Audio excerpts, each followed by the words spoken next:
Function एक magical box है जो हमारे मल्टीपल प्रॉब्लम्स को based on the parameter solve कर रहा होता है। From the basic definition of the function हमने देखा कि एक ऐसा ब्लैक बॉक्स जिसमें कुछ इनपुट वैल्यूज डाली जाती है और बिहाफ ऑफ दिस वो कोई आउटपुट प्रोड्यूस करके दे रहा होता है। इंटीग्रेशन में हम डिफरेंट टाइप्स के फंक्शंस को इंटीग्रेट करते हैं और देखते हैं कि area under the curve of the given function किस तरह से निकाला जा सकता है। जिस तरह से डिफरेंशिएशन करते वक्त हम डिफरेंट टेक्निक्स को या डिफरेंट मेथड को यूज़ करते हैं, बिल्कुल इसी तरह से based on the type of the function जब इंटीग्रेट किया जाता है तो डिफरेंट टेक्निक्स इस्तेमाल की जाती हैं। 4.5 हमें इन्हीं टेक्निक्स में से एक टेक्निक सिखा रहा है, that is said to be a integration by substitution.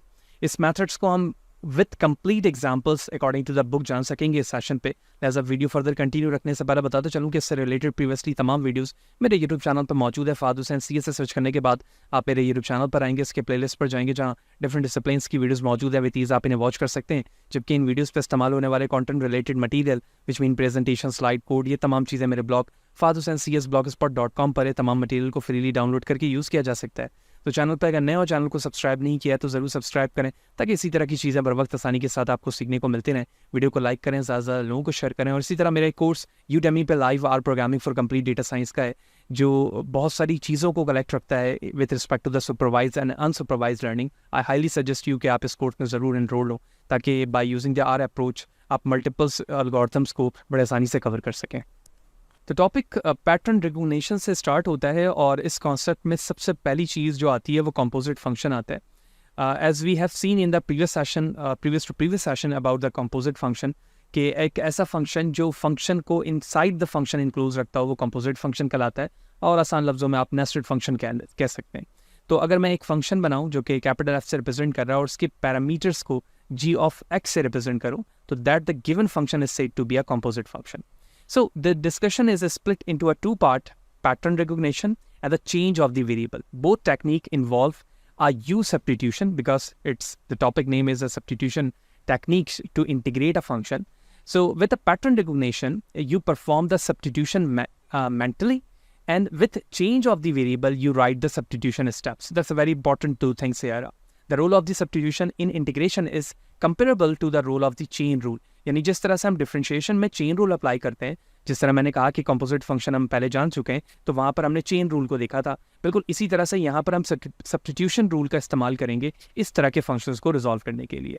So how the function will be resolve by using a recall that the differentiation function as like the given by y equal to f of u then u equal to g of x। तो अगर मैं differentiation वाली rule को apply करूँ जो chain rule पर हमने किया था, तो उसके मुताबिक अगर हमें function f g of x इस फॉर्मेट पे दिया जाता था और हमें करना हो कि डेरिवेट करना हो with respect to the x, तो we can say that f bar g of x then g bar x। यानी पहले हमने f को इंटीग्रेट किया x के लिए और उसके बाद फिर हमने g को डिफरेंशिएट किया। So behalf of this the integration form will be converted as like this f bar g x। यानी इस इंटीग्रेशन डेरिवेटिव पार्ट को लूँ मैं अगर और इसे इंटीग्रेट करूँ तो वापस से मुझे वही ओरिजिनल फंक्शन मिल जाएगा, बिल्कुल वही।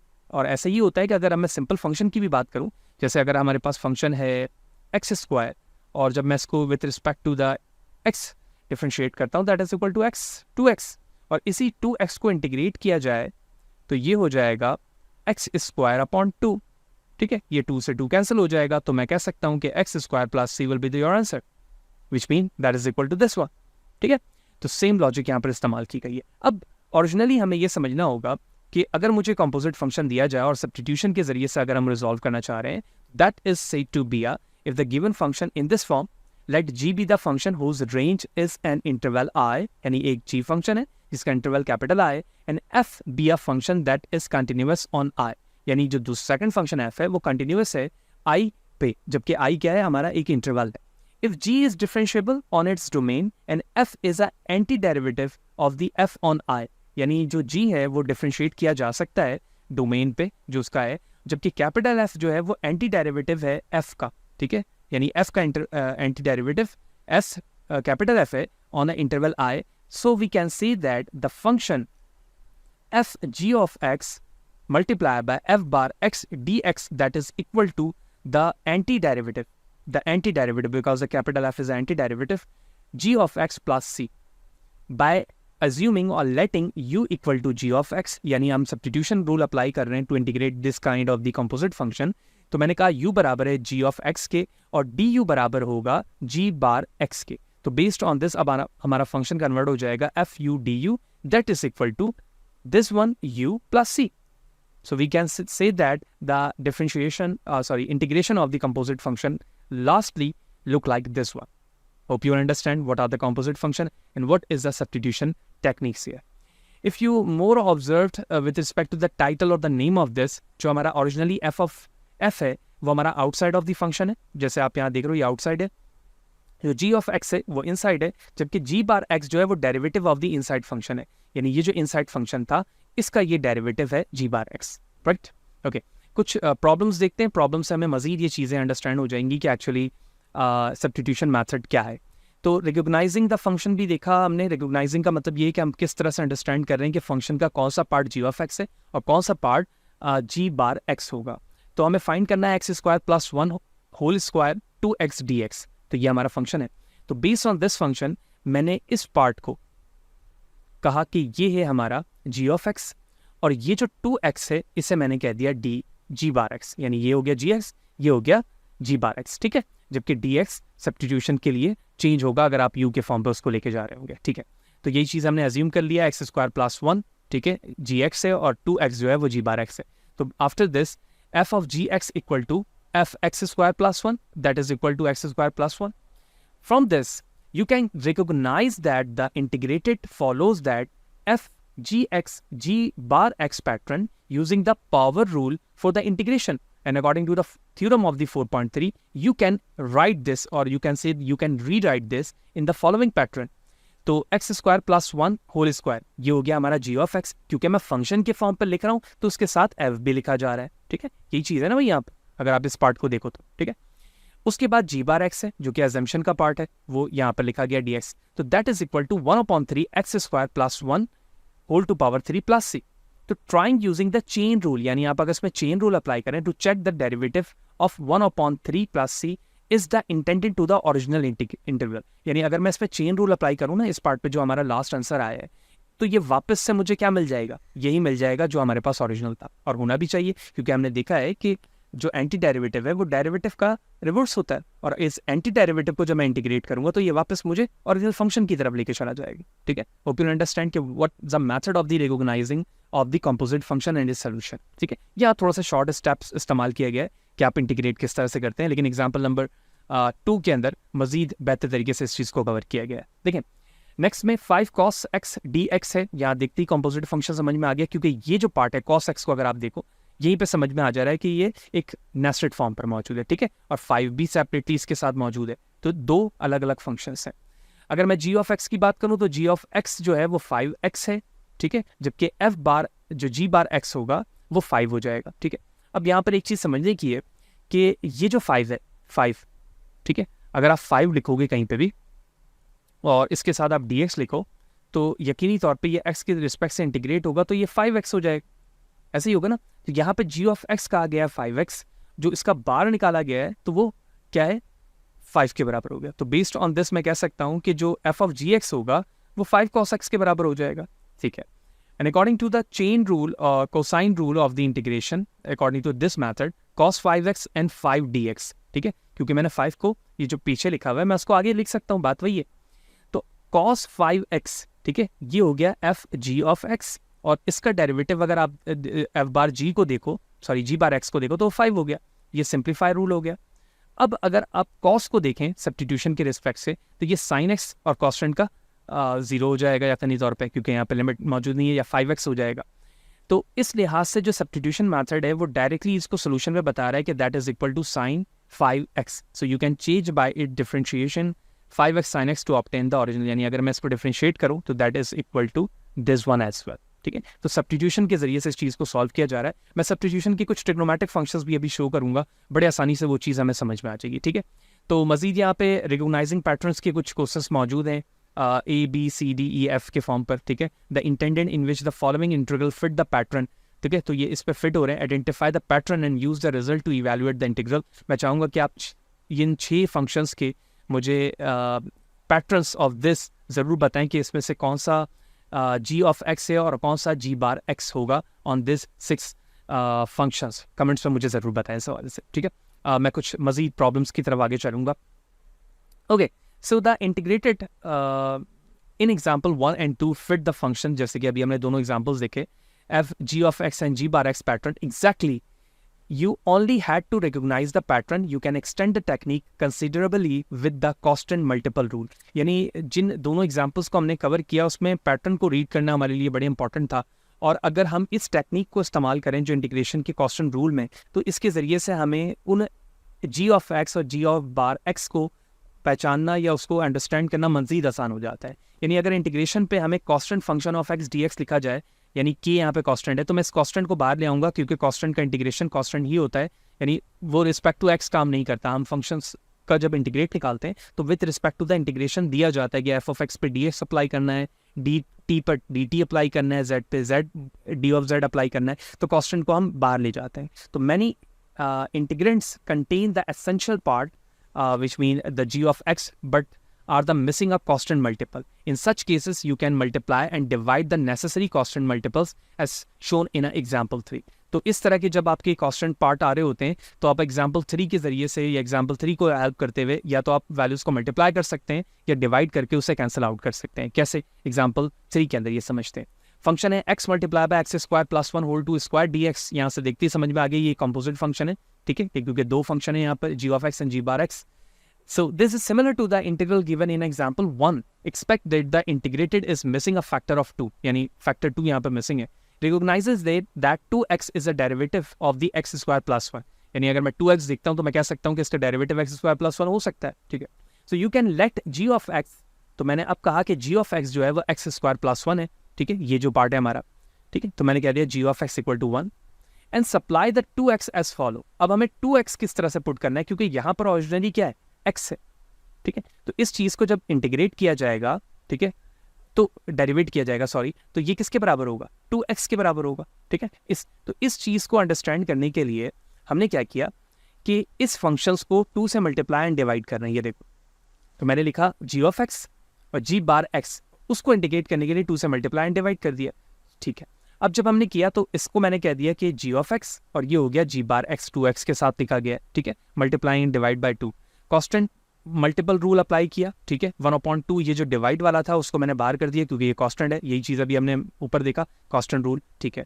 अब इंटीग्रेट कर रहा हूँ मैं x स्क्वायर प्लस 1, ठीक है, ये पार्ट जो है वो 2 के साथ था तो ये प्लस 3 हो जाएगा, तो डिवाइड बाय 3 हो जाएगा, ठीक है। तो इसी तरह से लिखा 3 2 6 हुआ, x square plus 1 divide by 3। This is the final simplified form. So in the practice, most people would not write as many steps as shown in example number 3. For instance, you could evaluate the integral by simply writing. यानी कुछ multiple steps sometime लोग या writers use नहीं कर रहे होते हैं, वो डायरेक्ट सब्स्टिट्यूशंस के जरिए से उसे सॉल्व कर रहे होते हैं। तो इट्स अप टू यू, जैसे यहाँ पर किया गया है, डायरेक्ट वैल्यूज लिखी गई, उसको सब्स्टिट्यूट कर दिया गया। तो आप इस स्टेप को देखो या इसको देखो, both are the same in a form of the rules. तो बड़ी इंपॉर्टेंट चीज़ है हमने अभी इसमें जानी कि अगर हमें कोई g ऑफ x और g बार x निकालना है और हम देखते हैं कि मैं जो g ऑफ x ले रहा हूँ वो g बार x के बराबर नहीं हो रहा, जैसे कि x स्क्वायर प्लस 1 था, तो x स्क्वायर प्लस 1 को अगर मैं g ऑफ x कह रहा हूँ तो इसका डेरिवेटिव बराबर होना चाहिए, यानी g बार x बराबर होना चाहिए 2x के, जबकि यहाँ पर सिर्फ x मौजूद है, तो इसके साथ 2 लेने के लिए मल्टीप्लाई और डिवाइड किया गया, बिल्कुल वैसे ही जैसे हमने ओरिजिनली एग्जाम्पल नंबर 1 और 2 के अंदर देखा, ठीक है। तो 1 और 2 के अंदर दिख रहा था 5x का जो है 5 ही मौजूद था, ठीक है, 5x का डेरिवेटिव 5 ही होगा यहाँ पर, ठीक है। इसी तरह से एग्जाम्पल नंबर 1 पे देखो तो x स्क्वायर प्लस 1, तो यहाँ पर 2x मौजूद था x स्क्वायर का, तो लिहाजा यहाँ पर मल्टीप्लाई डिवाइड नहीं किया गया। ये चीज़ प्रॉब्लम की स्टार्टिंग में भी बताई गई थी, ठीक है, फिर उसके बाद हमने रूल अप्लाई किया। Hope you understand. Okay, the next concept is change of variable, ठीक है, क्योंकि दो चीज़ें थी, एक अभी स्टार्टिंग में जब सेशन हमने स्टार्ट किया था तो वहाँ पर पैटर्न रिकॉग्निशन के बाद चेंज ऑफ वेरिएबल था, तो पैटर्न रिकॉग्नाइज कर लिया, सॉल्व करने का तरीका देख लिया, अब है change of variable. Change of variable का मतलब ये है कि आप g ऑफ x को according to the theorem u के फॉर्म पर कन्वर्ट करते होते हो, ठीक है।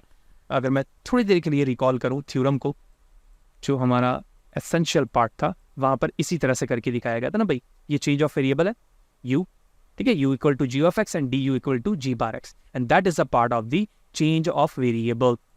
Here it is, change of variable, right? Okay, let's get started. So with a formal change of variables, you completely rewrite the integral in a term of the u and du, as we have seen that. So based on this, the function is rewrite in the following way: f g of x g bar x dx is converted into u and du. तो u ये हो गया g of x और du को g bar x से represent किया गया. So that is equal to f of u plus c, where f capital is equal to antiderivative of the original function. Okay, let's see. The change of variable under root 2x minus 1 integration. अगर हम सिर्फ 2x minus 1 को derivative के सेंटेक्स में देखें तो यहाँ पर चेन रूल का अप्लाई किया जाता है, लेकिन जब हम यहाँ पर इंटीग्रेट कर रहे हैं तो यहाँ पर सब्स्टिट्यूशन टेक्निक को इस्तेमाल किया जा रहा है, जो कि थ्योरम या डेफिनेशन का इंपॉर्टेंट पार्ट था. Okay, so let u be the inner function, u equal to 2x minus 1. So to then calculate the differential du to be equal to, यानी 2x minus 1 का जब डिफरेंशिएट किया जाएगा तो ये हो जाएगा 2. ठीक है, du इक्वल टू 2 हो जाएगा, यानी 2x का 2 होगा. So now using under root 2x minus 1 is equal to under root u and dx equal to du divide by 2 substitution. ठीक है, क्योंकि हम यहाँ पर डिवाइड बाई 2 कर रहे हैं इसके लिए, क्योंकि du बराबर हो जाएगा 2 के. ठीक है, ओके, क्योंकि du is equal to 2dx था. ठीक है, यहाँ से अगर आप देखो और यहाँ से अगर मैं dx को सेपरेट करूँ तो dx बराबर हो जाएगा du अपॉन 2. ये मल्टीप्लाई हो रहा है, यहाँ का डिवाइड हो जाएगा इसके साथ. ठीक, तो अब जब substitution change of the variable apply कर दिया गया तो ये ओरिजिनल फंक्शन कन्वर्ट हो गया u एंड du के फॉर्म पर. ठीक है, integral in term of the u. तो u के रिस्पेक्ट से जब इंटीग्रेट किया गया, ये कांस्टेंट पार्ट था, सेपरेट हो गया, तो ये हो गया अंडर रूट u du. 1/2 से ये 3/2, 3/2 से डिवाइड भी किया, डिवाइड की वैल्यूज मल्टीप्लाई हुई, यहाँ पर आई, तो ये हो गया 1/3 u 3/2 प्लस c. ठीक है, u को कन्वर्ट करके वापस लेकर आएंगे तो u बराबर हो जाएगा 2x minus 1 whole to power 3/2 plus c. That is the antiderivative in a term of the x here, which means the integral part of this will be this one according to the change of variable. The next one, change of the variable x 2x minus 1.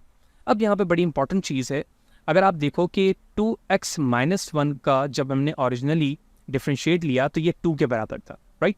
लेकिन अब यहाँ पर जो part मौजूद है उसके साथ x मौजूद है. Okay, so u equal to 2x minus 1 and obtain dx equal to du upon 2 as usual in the previous session. Because the integrated contain as a factor of x, you must also solve for x in term of the u. यानी जो integrate होगा वो x के form पर यहाँ पर है, जबकि यहाँ पर कांस्टेंट वैल्यूज के साथ होना चाहिए, तो उसको फैक्टर फॉर्म पर हमें चेंज करना होगा. कैसे? u equal to 2x minus 1. अगर मैं यहाँ से x को सेपरेट करूँ तो x हो जाएगा u plus 1 divide by 2. Okay, so अब x की वैल्यू हो गई u प्लस 1 डिवाइड बाई 2, क्योंकि मैं यहाँ पर x डायरेक्टली नहीं लिख सकता, क्योंकि मुझे u के फॉर्म पर सब्स्टिट्यूशन करनी है वैल्यूज को. ठीक है, यही वजह है कि हमने u को जो एज्यूम किया था उससे x की वैल्यू सेपरेट भी कर ली, ताकि मुझे x की जगह पर वो वैल्यूज पुट करनी पड़ी. वही किया हमने यहाँ पर. देखो, जो x था, क्योंकि u के रिस्पेक्ट से कन्वर्ट करना है, तो ये आ गई इसकी वैल्यूज यहाँ पर, जबकि ये जो पार्ट है, ठीक है, वो डायरेक्टली उस वेरिएबल के बराबर होगा 2x minus 1. इस पे पावर 1/2 है, ये लिख दिया गया, क्योंकि ओरिजिनली dx बराबर होता है du/2. तो यहाँ से dx को सेपरेट करके आप देखेंगे तो du/2 लिखा जाएगा, ये भी लिख दिया गया. तीनों पार्ट आ गए. इंटीग्रेशन के बेसिक रूल अप्लाई किए गए.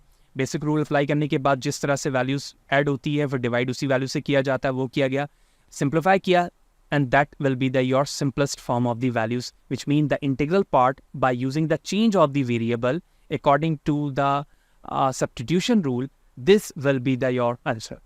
Okay, so till now we can easily understand that कि area under the curve मालूम करने के लिए हम based on the type of the function choose करते हैं कि किस टेक्निक को इस्तेमाल किया जाएगा, जिसके बेस पर हम इस फंक्शंस को इंटीग्रेट कर सकेंगे, इसको प्लॉट करने के बाद एरिया अंडर द कर्व मालूम किया जा सकेगा. ठीक है, तो अक्सर ये पूछा जा रहा होता है इंटरव्यू में, या हम जब डीप लर्निंग या मशीन लर्निंग के अंदर कहीं पर इंटीग्रेटेड पार्ट को होता हुआ देखते हैं और हमसे पूछा जाए कि इसको किस तरह से किया जाएगा, तो हमें रूल पता होना चाहिए कि based on the type of the function we can predict और choose which kind of the technique will be use to resolve this kind of the problem in a form of the integration or to find the area under the curve.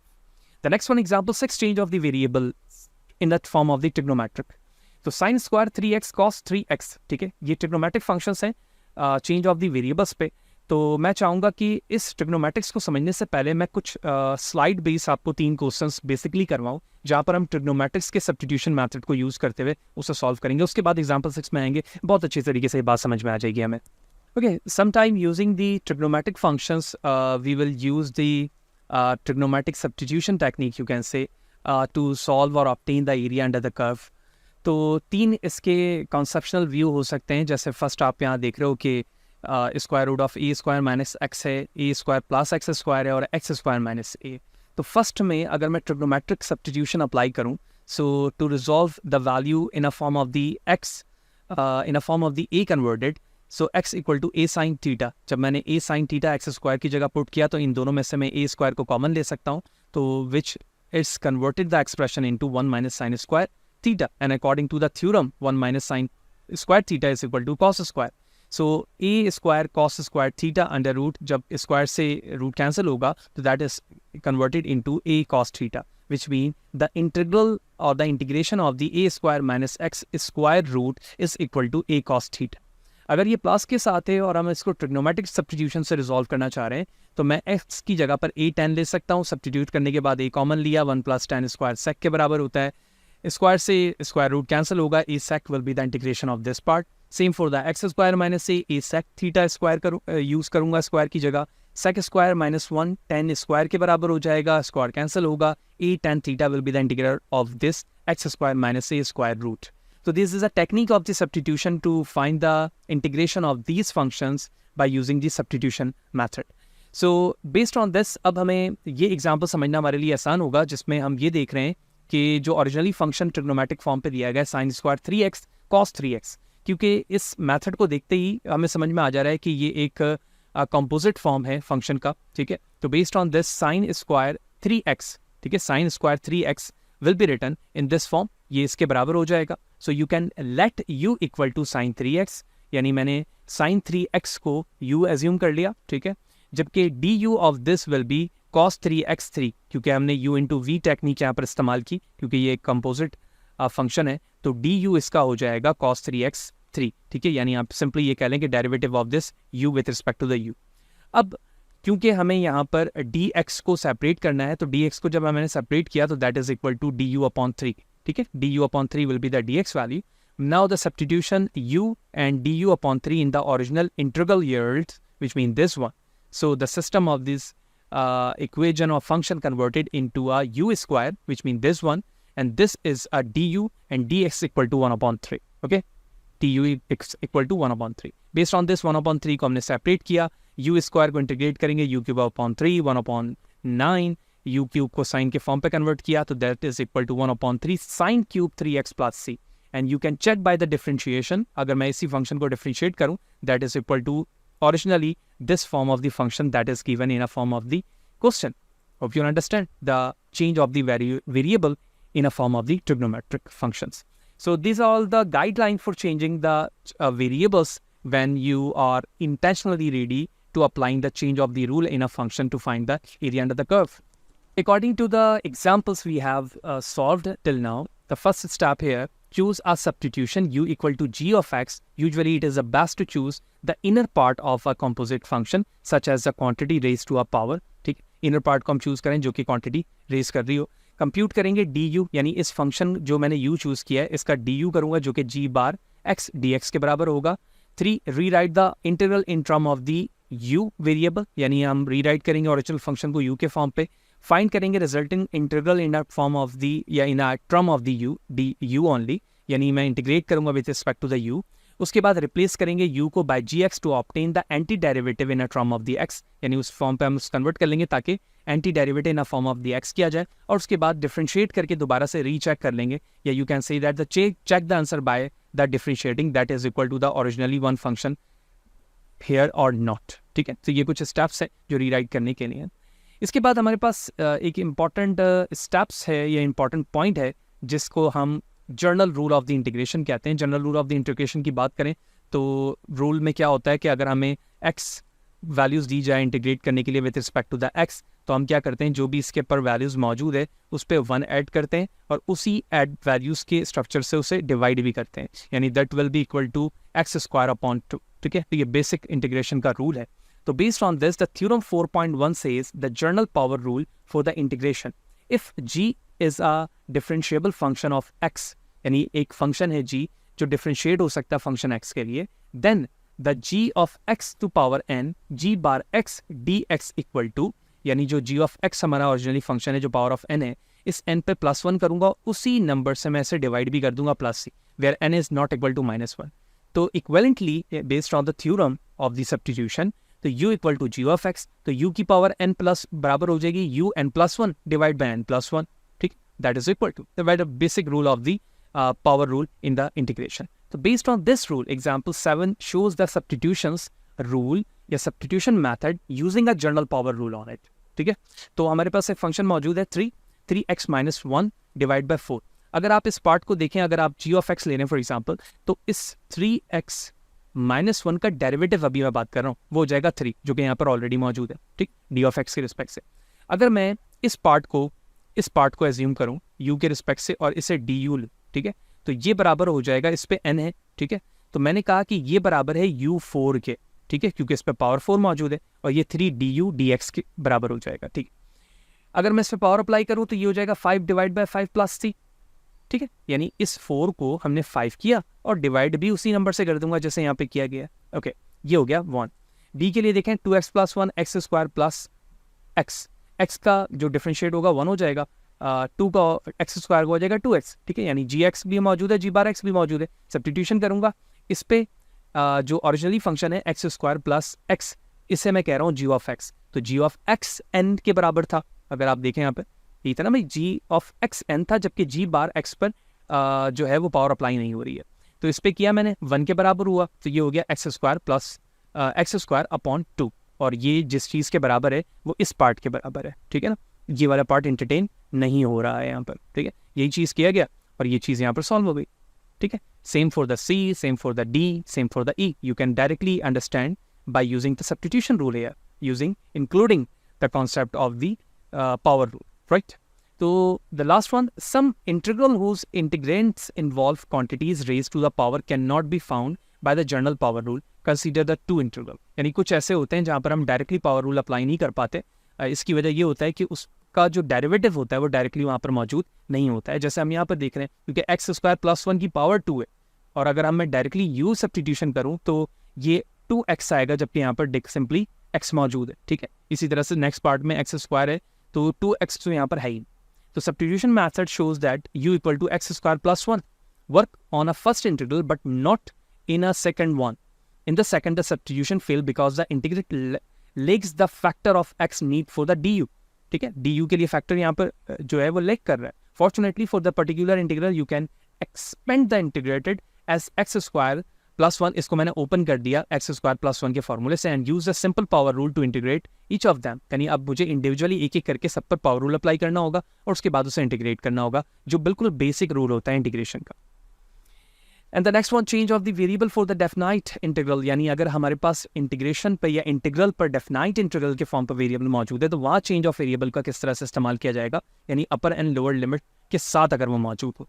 So the theorem 4.15 says here for the definite, if the function u equal to g of x has a continuous derivative on the closed interval a b and f is a continuous on a range of g. एक function है u जो कि g of x के बराबर है और ये continuous है.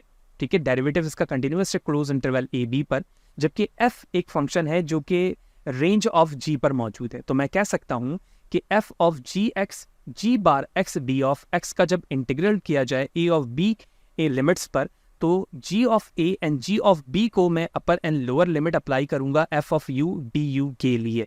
यानी जो ओरिजिनली g ऑफ x है वो u पे कन्वर्ट हुआ और g बार x ये जो है वो du पर, जबकि g ऑफ a और g ऑफ b को मैं एज अ लिमिट इस्तेमाल करूंगा. इस चीज़ को समझते हैं ताकि डेफिनाइट इंटीग्रल के प्रॉब्लम्स को भी सॉल्व करने की टेक्निक्स हमें आ जाए. चेंज ऑफ द वेरिएबल्स में अपर एंड लोअर लिमिट मौजूद है, x 2x x square plus 1 d of x के साथ मौजूद है. अगर मैंने u पार्ट, ठीक है, यानी g of x x square plus 1 लिया, तो then you can obtain 2x as a derivative. यानी अगर मैं इसका डेरिवेटिव देखूँ u बार, तो ये बराबर हो जाएगा 2x के. ठीक है, जबकि यहाँ पर सिर्फ x मौजूद है जैसे यहाँ पर सॉल्व करके दिखाया गया. तो before substituting determine the new upper and lower limit of the integration. यानी हम इसको डिटरमाइन करने से पहले हमें देखना होगा कि अपर एंड लोअर लिमिट की वैल्यूज क्या होगी, क्योंकि 0 1 है.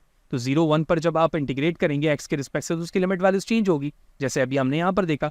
इसका मतलब ये हुआ कि f ऑफ a और g ऑफ a और g ऑफ b पर जो वैल्यूज आएगी एक्चुअली वही हमारा क्या होगा, वही हमारा लिमिट होगा. ठीक है, तो ओरिजिनली जो u हमने एज्यूम किया है, ये u, ठीक है, वो हमारा g ऑफ x है, ठीक है, और g ऑफ x को g ऑफ a की वैल्यू के रिस्पेक्ट से मुझे चेंज करना है, तो मैं कलर चेंज कर लेता हूँ just for the sake of understanding. तो अब यहाँ पर जब g ऑफ a निकाला जाएगा, ठीक है, और g ऑफ b निकाला जाएगा तो उसकी वैल्यू लिखूंगा, ठीक है। तो अगर हम यहाँ पर 0 देखें, 0 को सब्स्टिट्यूट करूँ मैं इसमें, तो 0 के लिए अगर हम करें तो ये हो जाएगा 0 + 1, तो यह आ जाएगा 1, और इसी तरह मैं 1 पुट करूँ तो 1² + 1, तो 1 + 1 = 2, ठीक है। यही चीज़ें यहाँ अप्लाई की गई हैं, देखो 1 और 2, ठीक है, जबकि with respect to the theorem x² + 1 whole cube = u हो जाएगा, और 2x dx, ठीक है। इसको मल्टीप्लाई और डिवाइड दोनों किया गया है। क्यों किया गया है ये अभी हम प्रीवियस एग्जाम्पल से देखते हुए आ रहे हैं, क्योंकि सब्स्टिट्यूशन पर मुझे जो डेरिवेटिव चाहिए वो 2x चाहिए, जबकि ओरिजिनली यहाँ 2 मौजूद है। तो इस 2 को कंटेन करने के लिए हमें 2 से मल्टीप्लाई और डिवाइड करना होगा, वही किया गया, ठीक है। अब u क्यूब को मैं इंटीग्रेट करूंगा with respect to the u, वो किया गया, सब्स्टिट्यूट किया गया पर lower limit, and that is equal to 15/8। We can say that this is the integral part of this original function by using the definite integral change of the variable form. Hope you understand. हमने indefinite and definite दोनों पे ये approach देख ली। Change of the variables and other examples and integration 15x upon 2x minus 1 dx, यानी मैं इसे कुछ यूं भी लिख सकता हूँ, 1 upon √ 2x minus 1 multiplied by x dx, ठीक, इस तरह से सिंप्लीफाई मैनर पे भी लिखा जा सकता है, ठीक। फिर तो u को अगर मैं 2x - 1 ले रहा हूँ तो इसको स्क्वायर करके मैं इसमें से dx को सेपरेट कर सकता हूँ, ठीक है। अगर मैं u² 2x - 1 लिखूँ तो u² + 1 2x हो गया, ठीक है, 2 से डिवाइड किया दोनों तरफ, तो ये जो पूरी वैल्यू आ गई, ये इस पूरे पार्ट को हमने u/du के बराबर ले लिया, जो कि dx के बराबर है। यानी इसका मतलब ये हुआ कि जहाँ dx मौजूद है वहाँ du लिखा जा सकता है, ठीक। अब मुझे अपर एंड लोअर लिमिट अप्लाई करना है इस u पे, जो कि ओरिजिनली किसके बराबर है, g ऑफ x के भी बराबर है। तो अब मुझे g ऑफ a और g ऑफ b वैल्यूज मालूम करनी होगी। फॉर 1 और 5 मालूम किया गया, ठीक है। सेम मैथड के साथ मालूम करने के बाद हमें पता चला कि इसकी वैल्यूज 1 और 3 आ रही है, ठीक है। 1 पुट कर रहा हूँ तो 1 आ रही है, जबकि 5 पुट करने पर 3 आ रही है, ठीक है। वैल्यूज लिखी गई, 1/u, u² + 1/2, ये कंप्लीट फंक्शन वैल्यू है इसकी, ठीक है, यानी ये पार्ट की, ठीक है। तो सिंपली हमारा जो u है वो √ 2x - 1 था, जो कि यहाँ सेपरेट करके लिखा गया है। इस x के लिए ये वैल्यूज लिखी गई है, ठीक है। जैसे यहाँ पर x को आप देख रहे हो, x की वैल्यूज मुझे निकालनी थी ना, तो x को भी निकाला, इंटीग्रेशन किया गया बेसिक रूल के मुताबिक, पावर अप्लाई की upper lower limit, and that will be your answer here. So geometrically you can interrupt the equation by this form, that is equivalently equal to this one, and here the diagram shows that the same equivalently figures value here। तो diagram पे originally जो functions था हमारा वो coordinate system के साथ अपर and lower limits की values पे इस तरह से आ रहा है यहाँ पर, ठीक है, जबकि ये इसका एरिया है। जबकि जब हम इसे रीराइट कर रहे हैं ज्योमेट्रिकल शेप्स पे तो ये कुछ इस तरह से एक्सपेंड हो रहा है ऊपर की तरफ, और ये इसका एरिया अंडर द कर्व आ रहा है, ठीक। इस तरह से हमने सेकंड एग्जांपल्स में भी अप्रोच को जान लिया है। And the last for the session part, even and odd function integration, ठीक है। It's a very simple even and odd function से क्या मुराद है, ठीक है। If the function is an even function, then the integral part of the -a to a f of x dx is equal to 2 integration of the 0 and a f of x dx। इस तरह की output contain functions को हम even function कहेंगे। कब? जब हमारा जो क्लोज इंटरवल हो वो -a से +a के दरमियान हो, ये इंटरवल हो हमारे फंक्शन का, ठीक है।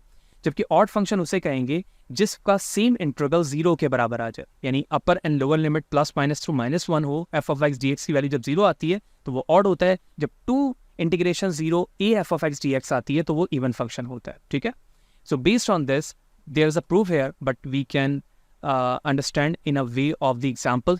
तो एग्जाम्पल से हमें दोनों चीज़ों की बात समझ में आ जाती है, प्रूफ भी और सब्स्टिट्यूशन मेथड के रिजल्ट। तो फंक्शन दिया गया है -a to +a, which mean -a और +a का मतलब कांस्टेंट होता है, तो π/2 माइनस एंड प्लस के साथ है, sign cube x cos x plus sign x cos x dx, ये हमारा फंक्शन है।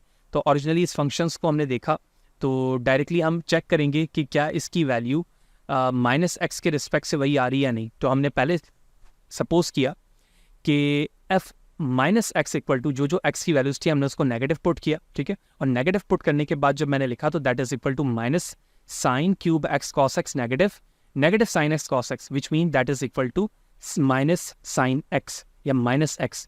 The function the value of the function minus x is equal to the final result is a negative function. So f is an odd function. इस base पे मैं कह सकता हूँ कि ये odd function है क्योंकि नेगेटिव के साथ आ रहा है. अगर ये 0 के साथ आ रहा होता तो अगर ये 2 के साथ आ रहा होता तो ये इवन फंक्शन है क्योंकि ये 2 के बगैर है और नेगेटिव साइन के साथ सेम रिजल्ट हमें दे रहा है तो ये फंक्शन ऑड होगा. तो because f is a symmetric about the pi divide by 2 to plus pi divide by 2, so you can apply the theorem 4.6 to conclude that. ठीक है, तो अब जब मैं थ्योरम इस पे अप्लाई करता हूँ तो which mean after applying this, यानी अगर मैं अपर लोअर लिमिट और इंटीग्रेशन के सारे रूल्स इस पर अप्लाई करूँ तो फाइनली ये हमें रिजल्ट क्या देगा, 0 देगा. इनिशियली इस स्टेप से हमने प्रूव कर लिया कि ऑड फंक्शन के रिस्पेक्ट से हमेशा इसका रिजल्ट नेगेटिव ही आएगा क्योंकि अगर ये इवन होता तो नेगेटिव स्क्वायर की वैल्यू पॉजिटिव हो जाती और हमें यही बात समझ में आ जाती. ठीक है, अगर हम इस sine cube x cos x plus sine x and cos x को बाय ग्राफ देखें तो सिंपली ये ग्राफ कुछ इस तरह से प्लॉट हो रहा है जो ये रीजन नेगेटिव जबकि ये रीजन जो है पॉजिटिव एरिया में कंटेन कर रहा है. So based on this the area under the curve of this will be 0 because f is an odd function according to the definition है. So that's all about the 4.5 जिसमें हमने एक एक point discuss किया कि 4.5 के अंदर सब्स्टिट्यूशन मेथड, पैटर्न और इसी तरह से चेंज ऑफ वेरिएबल का क्या कॉन्सेप्ट है. हर मुमकिन कोशिश हमने की कि एक एक एक्सरसाइज को एक एक पॉइंट को हम डिस्कस करें जो कि 4.5 पर है. अगर इन समरी इन शॉर्ट में बात करूं कि सब्स्टिट्यूशंस पे हमने ये जाना कि फंक्शंस कुछ इस तरह के होते हैं जिसमें हमने पैटर्न को रीड करना होता है, कंपोजिट फंक्शंस को पहचानना होता है और चेंज ऑफ वेरिएबल्स के जरिए से बाय यूजिंग द सब्स्टिट्यूशन हम एक क्रिटिकल फंक्शंस को इंटीग्रेशन के रिस्पेक्ट से सॉल्व करते हैं और एरिया अंडर द कर्व को फाइंड कर रहे होते हैं जो हमारा एक एसेंस या बेसिक गोल होता है to find the area under the curve by using the approach of the integration और द डिफरेंट टेक्निक्स. फिर भी कोई सवाल है, कोई चीज़ अगर समझ में ना आई हो कमेंट सेक्शन पे ज़रूर पूछें. कोशिश करूँगा इस हवाले से आपको बर वक्त जवाब दे सकूँ. वीडियो अच्छी लगी है तो लाइक करें, ज़्यादा लोगों को शेयर करें और इसी तरह से जुड़े रहें ताकि अपकमिंग डेज़ पर आने वाली तमाम वीडियोज़ के हवाले से आपको बर वक्त जानकारी मिलती रहे और इसी तरह की चीज़ें आप बर वक्त आसानी के साथ सीखते रहें. नेक्स्ट सेशन पर मिलते हैं. सी यू देयर.